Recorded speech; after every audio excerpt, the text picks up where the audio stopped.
Hello everyone. Last week we learned about Prometheus. Today we are going to learn about Grafana. It is another tool which has a better UI. I'll show you what setup is needed. I'm just showing you basics because you need to spend more time learning if you want to be expert on that. Usually there will be another team configuring, setting these things up, but I'm just showing you the basics so you can leverage it or explore more. So for Grafana, we will use the Docker and we'll just do as we have been doing for other containers. So Grafana, you can look up in the Docker Hub also, or just Google how to set up Grafana. So Grafana, we are using the Grafana, the official image, and the port will be 3000. And then we have volume. This is just to maintain the graphs after we close the applications as well. And our network is monitoring. We are using the same network, so it will be easy to connect with each other, right? Since they have the same network. That's the only code change. So I'll show you how the UI looks. So I'll show you how to go to UI. So this is the one. I already started application. If I click here, it will bring up this UI I have been playing, but you'll see this UI. So this is the home UI. Now you have to spend more time to figure out all the things. You can explore, but I'll show you how to set up connections, right? If you go to connection, if you do add new data sources, and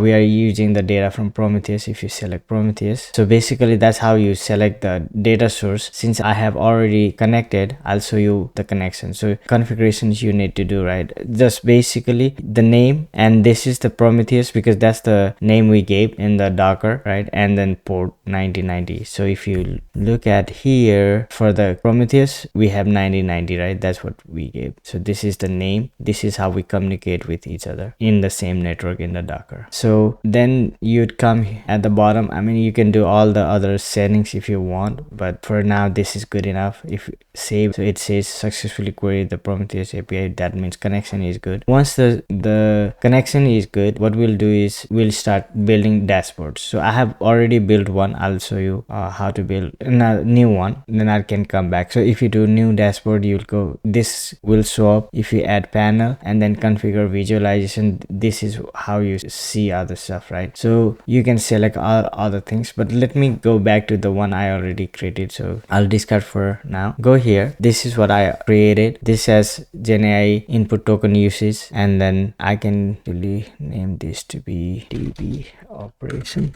Let's just do this for now and save it, right? And save it. Now you saw the changes. I mean, this you can explore. So this will refresh every 10 seconds with, you can change, you can see the metrics for different time zones, last 30 minutes, 10 minutes, 15 minutes, whatever you do, that you can do. So what if you want to build new one, right? How did I build this stuff? So there's add panel, configure visualization, then what is the metrics you want to look at? Let's say so I did this one. Maybe I'll just do the active seconds and then label GenAI response request model. Let's do request model, and then Olama, and then do the query. So you can select different kind of charts to visualize. So if I do this one, change time series to, you can do like, okay, numbers, there's not many. Let's see if I see difference. So this, okay,